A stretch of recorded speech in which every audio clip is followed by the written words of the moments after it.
This video is brought to you by Mubi, a curated streaming service showing exceptional films from around the globe. Get a whole month free at mubi.com/Karsten.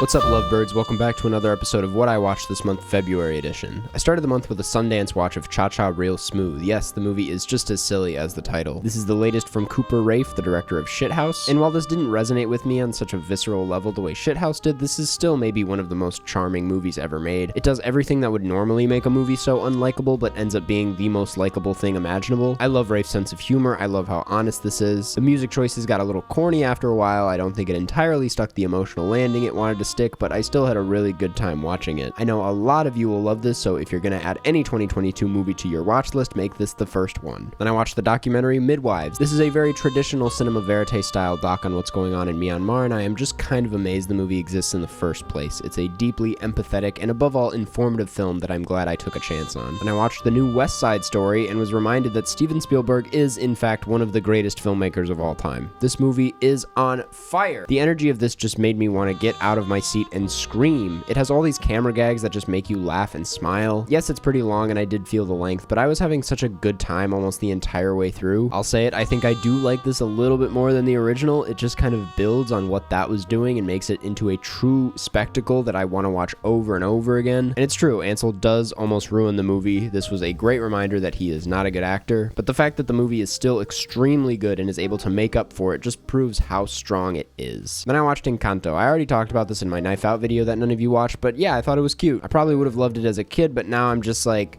okay, yeah, sure. Don't think it deserves the Oscar. Yes, it's gonna win the Oscar. Then I watched High and Low, and this is my new favorite Akira Kurosawa movie. I did not know how bad I needed to see a police procedural by Kurosawa until now. Not a minute of this film is wasted. Every frame is so meticulously framed in typical Kurosawa fashion. The plot, anytime it feels like it's about to feel exhausted, takes a turn in the most exciting direction. It ends on such a haunting note and shot that I think I'm still recovering from. And you know what? I just love a high-stakes crime film that plays with class, and this is one of the most influential and perfect examples of that. And I rewatched Some Kind of Heaven. This is a documentary that has only grown on me with time. The first time I watched it, this felt very silly, which it is, but upon rewatching, this really did leave me on kind of a depressing note. In short, I just don't want to get old. And I watched Belfast, and I did not like this movie at all. It's a film that wants to tell the story of this heartbreaking childhood memory that Kenneth Branagh lived himself, but the film is too scared and too distant and too polished to succeed at showing us any sort of brutality. It doesn't show us anything of anything, really. Anytime there was a scene that felt like it might pull you in for a cheesy emotional hook or feel like it was, I don't know, going somewhere, it either cuts away or the camera is somewhere off in the distance, and these big wides don't really accomplish anything aside from this artsy aesthetic that it's trying to be. We never actually get to experience the intimate childhood that the film so desperately wants us to experience. It's not necessarily a crowd pleaser, but it isn't necessarily heartbreaking or interesting or honest. The only thing I could deduce this as being from what it gave me is a lazy, awkward Oscar bait movie with a child lead that, sorry, was not enough to keep me interested. The black and white was ugly, the opening, Jesus Christ. If you connected to this, that's great. I'm honestly jealous, but I have never felt like a movie cared less about its audience than this one. 9 Van Morrison songs? Are you serious? And I watched Julia, the Julia Child documentary. This is an all-around good and fine documentary. It works for people who love Julia Child going into it, and it works for people like me, someone who didn't know a ton about Julia Child going into it. It's a perfectly fine documentary about her influence in both cooking and in media with some nice VFX.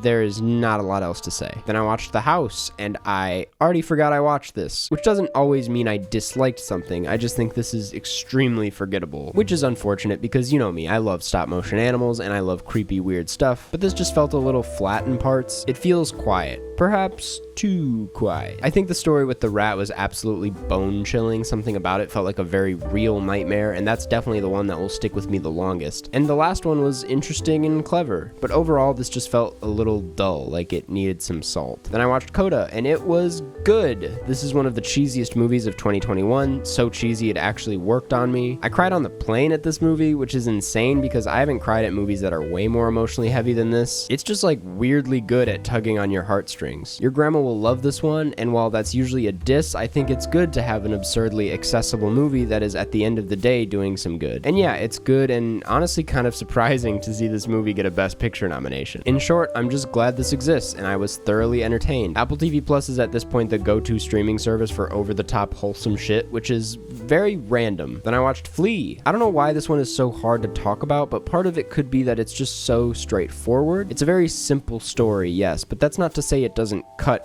deep. And it cuts deep in a way that you can only experience by watching the movie. I can't put it into words. The animation style worked really well for me, and even though it was mostly like that to protect his identity, they end up using it to put the story on display in the most vivid way possible. These memories feel like memories thanks to the animation. I was honestly just really moved by this, and I'm so glad this is getting the recognition that it definitely deserves. And I rewatched The Simpsons movie, and man, I love this movie. It has no business being as good as it is. It's kind of exactly what you'd want out of it when you press play, which is why I'm like, how could you dislike this movie? Then I watched An American Tail. This isn't something I ever grew up on. I only really watched it for my podcast, but I came out kind of really enjoying it. It's super cute. The animation is a little choppy here and there, but it still looks pretty nice for the most part. And the music, I'm not gonna lie, it's pretty good. Someone needs to tell these mice that there are most certainly cats in America. And yeah, a lot of this is weirdly dark and at times kind of unsettling. I don't know if that's just the animation or if it's the actual story, but anyway, I liked it. Then I rewatched Howl's Moving Castle. I already loved this the first time, but on a second watch, oh man, this is the perfect movie to watch a second time just because of how many new things you pick up on. So many quirks in the animation, so much depth to the background, truly a masterclass in world building. The castle is one of the coolest things in the history of animation. I just love how magical it all felt. My only gripe with this film is how the pacing loses me in the last 20 minutes, which I know are probably everybody's favorite part, but I was just thrown off.